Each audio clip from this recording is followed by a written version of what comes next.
Hey, it's Lisa the Balloonista here with another exciting video that has nothing to do with balloons. So let me begin with telling you why, or showing you why I call myself Lisa the Balloonista. Okay, here's my regular balloon dog I'm making these days. Pretty cute, huh? Here's a balloon kitty I'm making these days. Pretty cute, huh? I use different, when I'm practicing at home, I just use whatever colors I have. And here is something that's got me extremely excited, is my Wonder Woman shield. So that's why I'm called Lisa the Balloonista, and I will be showing you some of my designs. But for now, this is a continuation from my last video, which was on poetry. I promised you 2 poems. I read one, which I did not do a very good job with. And I'm pretty sure I'm not going to do much better with this one because this one is hard to read. It was painful to write and it's painful to read. Gosh, it's hard to get through. I am in love with somebody named Jordan. He's a DJ from up north. Probably, darn it, I want to get through this without getting emotional. Probably physically one of the most beautiful men I've ever been with. And his heart is probably one of the most beautiful hearts I've ever experienced.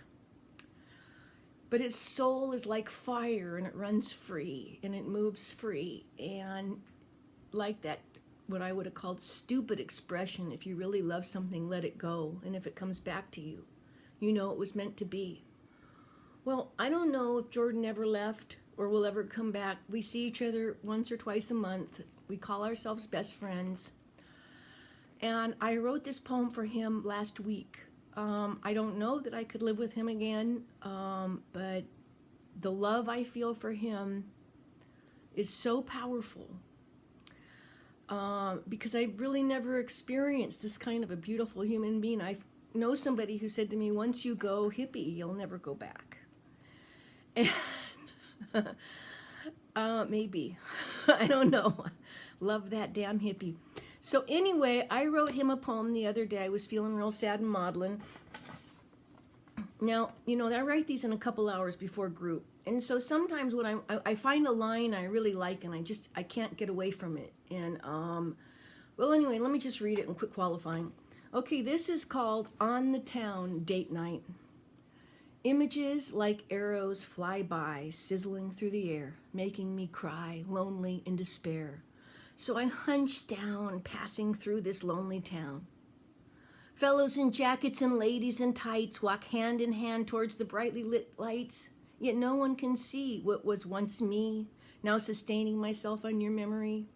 Then you invade my me again, thoughts that linger, simmering in the cortex of my loneliness, captivating me in this pain. 'Cause thinking of you, keeps me sane. I can't let go. You're stuck in my brain because you held me that way. You held me that way with your arms and with your love and with my insecurities. And as I walk along this brightly lit street, all that I am is completely yours because you held me that way. Love that guy. Love that poem. And I don't know what it means. I don't know in this modern times what it means to be totally in love with somebody that's not with you all the time. But whatever, this beautiful, beautiful light of a human being is in my life, and I cherish it. Okay, back to what I want to talk about. I talked about my worms. I want to talk about my garden. I'm really going to have to edit because I've kind of lost my train of thought. Oh, I was going to talk about me. Oh yeah, I've told you some of my bio. I should tell you that I had 4 wonderful grandparents. One was English, a very U.S. American. One was from Norway, brilliant nurse, alcoholic, my grandma, the husband. My grandpa, my mother's father was from Canada, and my mother's mother was from Cuba. And I would say that although I'm a U.S. American, I identify as Cuban quite a bit because my mom taught me how to do most of the stuff I do, and her mom taught her. So I cook like a Cuban, I clean like a Cuban, I wash my body like a Cuban. You know, island women are the cleanest women in the world. And I'm very much into that. When I compare notes with Jamaican women and women from Trinity and different places, I find out, oh no, I'm not the only one that washes everything all the time. It's very common in the islands. And that, so I feel very Cuban. Feel very blessed to have had my grandparents. I should also tell you that my Cuban grandma's grandpa was completely black. I am so proud that I have that blood in me. And although you really can't see it, if you knew me, you could kind of tell by my stamina and my zest and my youthfulness that I've got something going on in my blood that's a little extra powerful. And I don't want to generalize, and I don't want to say there's differences between races and all that, but I sure am proud to have a little bit of black blood in me. I really, I feel like, I don't know, I'm just proud to have it. I remember one time I was at a beach in Mexico tanning myself and thinking, oh man, I got a pretty good tan here, eh? And this man who was cleaning the beach walked up to me to give me what he considered was the greatest compliment he could give. Lady, you are the whitest woman on the beach. Little did he know, to me it was an insult.